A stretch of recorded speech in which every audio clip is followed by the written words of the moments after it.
আসসালামু আলাইকুম। কি হচ্ছে ১১ দলীয় জোটে? এটা নিয়ে এখন পুরো বাংলাদেশ, পুরো রাজনীতি অঙ্গন, পুরো রাজনীতি মনে হচ্ছে যেন একটা জায়গায় এখন মানে থমকে আছে। আসলে ১১ দলীয় জোট, যেটা ১ম এ ছিল ৮ দলীয় জোট, তারা প্রত্যেকটা বিভাগে সমাবেশ করলো। বিভিন্ন ৫ দফা, তারপরে ৪ দফা বিভিন্ন দাবি নিয়ে তারা আন্দোলন করলো, সভা-সমাবেশ করলো, মিছিল করলো। তারপরে একটা পর্যায়ে আইসা ডিসেম্বরের ২৯-৩০ তারিখের দিকে সেটা হয়ে গেল, এনসিপি যখন যোগ দিল, তখন সেটা এনসিপি আর এলডিপি, তার সাথে আমার বাংলাদেশ পার্টি, এবি পার্টি, এগুলোর মাধ্যমে হয়ে গেল ৮ দলীয় জোট থেকে ১১ দলীয় জোট। এবং ১১ দলীয় জোট হওয়ার পর থেকেই মূলত তাদের মধ্যে আসন নিয়ে রেষারেষি বা আসন ভাগাভাগি নিয়ে একটু সমস্যার সৃষ্টি হলো।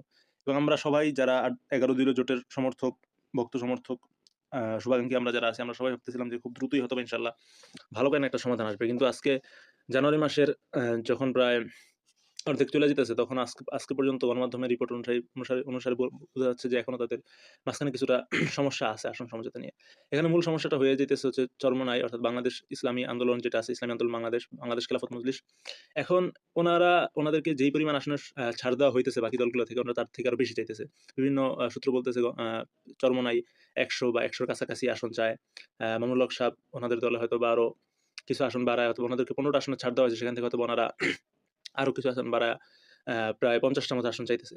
কিন্তু আসলে আমরা সাধারণ মানুষ যারা আছি, আমাদের কাছে মনে হইতেছে যে আসলে ওনারা, এই মামুনুল হক সাহেব এবং হইতেছে গিয়ে চরমোনাই পীর সাহেবদের যে দল, ওনারা আসলেই বাস্তবতা থেকে অনেক দূরে আছে।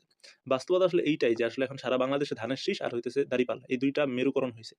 তো ১১ দলীয় জোট যেহেতু হইতেছে, শুধুমাত্র হইতেছে কোনো আক্ষরিক অর্থে কোনো জোট না, বরং এখানে হইতেছে গিয়ে তাদের অন্যতম একটা সন্তুষ্টি হইতেছে, অন্যতম একটা ইচ্ছা হইতেছে বাংলাদেশকে একটা ইনসাফ ভিত্তিক রাষ্ট্র নেওয়া। তো সেখানে ইনসাফ ভিত্তিক রাষ্ট্র নিতে হইলে বেশি আসন যদি জিততে হয়, তাহলে এমন প্রার্থী লাগবে যাদেরকে ওই এলাকার সংশ্লিষ্ট এলাকার মানুষজন চেনে, এবং হইতেছে যারা আসলে যাদের ঐরকম পরিমাণ শক্তি আছে কোনো কিছু করার। এখন ইসলামী আন্দোলন, মামুনুল হক সাহেবের দল, বাংলাদেশ খেলাফত মজলিস, এদের মার্কাই বেশিরভাগ মানুষজন চিনে না। যেমন আমি ঢাকা ৫ এর বাসিন্দা। তো এখানে অ্যা আ হাত পা অনেকে চেনে। তবে হইতেছে গিয়ে অ্যা রিক্সা বা হইতেছে দেওয়াল ঘড়ি, এসব মার্কা যে কেউ চিনবে, এটা হাতে গোনা ১০% মানুষও চিনবে না। তো এরকম যদি অবস্থা হয়, তাহলে হইতেছে সেখানে যদি তারা ১০০ বা ৫০ টা আসনের জন্য বা ৭০-৮০ আসনের জন্য গো ধরে পড়ে থাকে, তাহলে এটা আসলে হয় না। এটা আসলেই খুবই দুঃখজনক যে হইতেছে এই শেষ পর্যায়ে এসে যদি এভাবে গো ধরে পড়ে থাকে এবং শেষমেশ যদি আসলে সবকিছু ভেস্তে যায়, তাহলে এটা আসলে কারো জন্য সুখকর হবে না।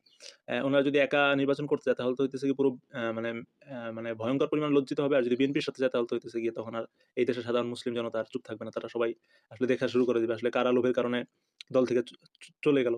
কারণ বাস্তবতা এইটাই যে যাদের সারা বাংলাদেশে অন অ্যা ব্যা কি বলে ৫% ভোট নাই, তারা যদি আসলে ১০০ আসনের প্রার্থী দিতে চায়, তাহলে এটা খুবই হাস্যকর একটা বিষয়।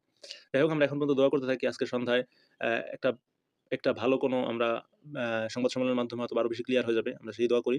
ইনশাআল্লাহ আমরা এখনো চাই যে ১১ দল একসাথে বসুক। ১১ দলই প্রত্যেকটা আসনে একটা করে প্রার্থী দিক, এবং হচ্ছে আমরা সবাই ইনশাআল্লাহ